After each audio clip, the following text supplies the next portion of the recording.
Merci de suivre toute l'actualité de la 9e session de l'IRENA, l'International Renewable Energy Assembly, l'Assemblée internationale des énergies renouvelables ici à Abu Dhabi sur le www.planète-terre-à-terre.tv. Nous recevons pour vous aujourd'hui Monsieur Oscar Chabi de la Direction générale des ressources énergétiques du Bénin.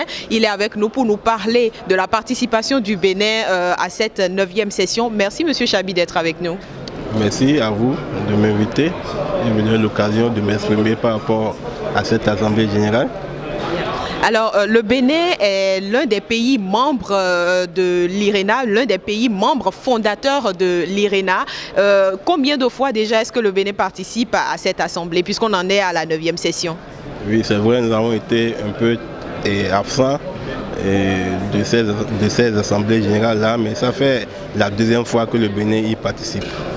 L'année dernière, nous avons eu le plaisir de recevoir l'honorable Abim Bola qui représentait le Bénin aux sessions législatives. Et cette année, c'est M. Chabi qui représente le Bénin. Finalement, diriez-vous que la session ou les sessions de l'IRENA sont d'une grande importance pour nos pays?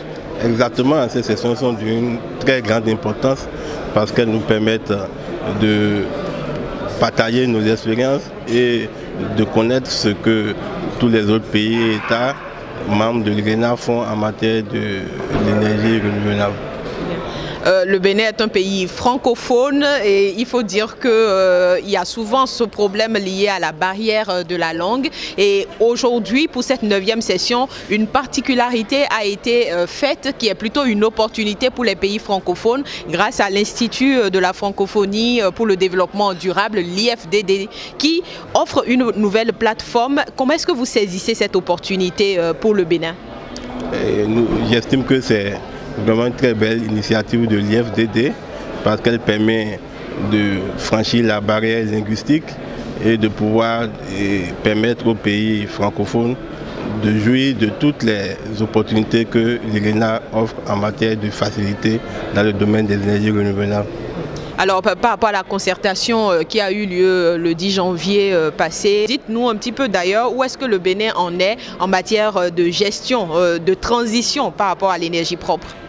Le Bénin est actuellement en train d'établir un bon cadre légal afin que les futurs investissements qui seront réalisés dans le domaine des énergies renouvelables soient de très belles initiatives et qu'elles puissent aboutir à des résultats concrets parce que de par le passé, on a connu des expériences qui n'ont pas été très concluantes et avec ce nouveau cadre légal, nous estimons que les futurs investisseurs seront plus rassurés et que nos prochains projets vont aboutir. Et alors, de quel projet il s'agit? Il s'agit d'un certain nombre de projets à hauteur de 100 MW qui concernent l'énergie solaire photovoltaïque et avec le MCA à hauteur de 45 MW, le projet Défisol et un certain nombre de projets déjà instruits, mais qui ne prospéreront que dans un cadre légal assez clair et assez bien défini. Et nous estimons que les efforts que le gouvernement du président Patrice Talon que le gouvernement actuel est en train de fournir sont de nature à pouvoir attirer davantage d'investisseurs et à faire prospérer ce domaine-là qui est resté longtemps dans la léthargie. Alors vous parlez des efforts du Bénin et au cours de la concertation, le Togo dit être à 40%, le Sénégal est à 23% et vous aviez annoncé 20%. Comment vous vous positionnez par rapport à cela? Bon, j'ai plutôt annoncé 29%, mais bon, vous savez, c'est des statistiques et ces statistiques sont basées sur un certain nombre de données, mais nous on n'a pas toutes les données. Il faut avouer qu'on n'a pas toutes les données. On n'a que les données officielles, celles de la Société béninoise d'énergie électrique. Et c'est avec ces données qu'on a calculé ce taux-là, qui est à 29%. Donc sachez que le taux d'accès est un peu plus élevé, parce qu'il y a certains de nos compatriotes qui ont des installations qui ne sont pas comptabilisées dans le travail que nous faisons au ministère de l'Énergie.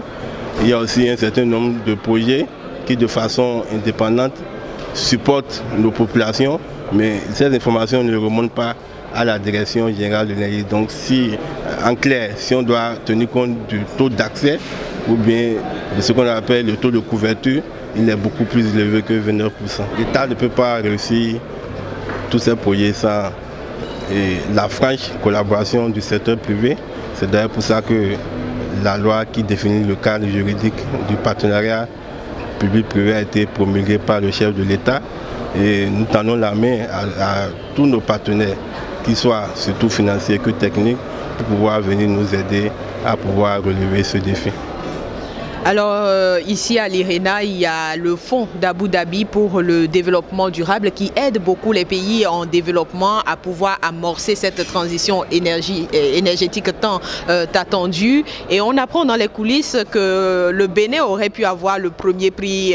Est-ce que vous confirmez cette information? Et si oui, qu'est-ce qui s'est passé pour qu'on n'y soit plus finalement? Oui, mais on a un de nos compatriotes, dont je tais le nom, qui a fourni un certain nombre d'efforts pour pouvoir postuler à cette subvention, mais dont le dossier n'a plus prospéré à cause de quelques problèmes liés au circuit administratif. Mais nous espérons que pour la prochaine fois, nous allons mettre les bouchées doubles pour que de ces genres de déconvenus ne se produisent plus. Et il y va bien de l'intérêt de toute la nation. Monsieur Chabi, merci d'avoir accepté notre invitation. Quel est votre mot pour conclure cet entretien? Et je pense que le Bénin a bien vu.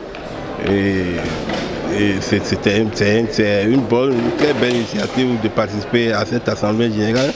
Et c'est l'occasion de remercier l'IRENA pour tout ce qu'elle fait aux États membres de cette institution. Et je pense que la prochaine fois, le Bénin sera beaucoup plus représenté et nous allons tout faire pour pouvoir bénéficier de tous les avantages, dont notamment les subventions que propose l'IRENA pour pouvoir permettre à notre pays de faciliter beaucoup plus la vie à nos populations, surtout les populations rurales qui sont dans l'obscurité. Voilà. Merci beaucoup Monsieur Chabi, merci à vous de nous avoir suivis. N'oubliez pas toute l'information relative à la 9e session de l'IRENA, c'est sur le www.planetaire-à-terre.tv.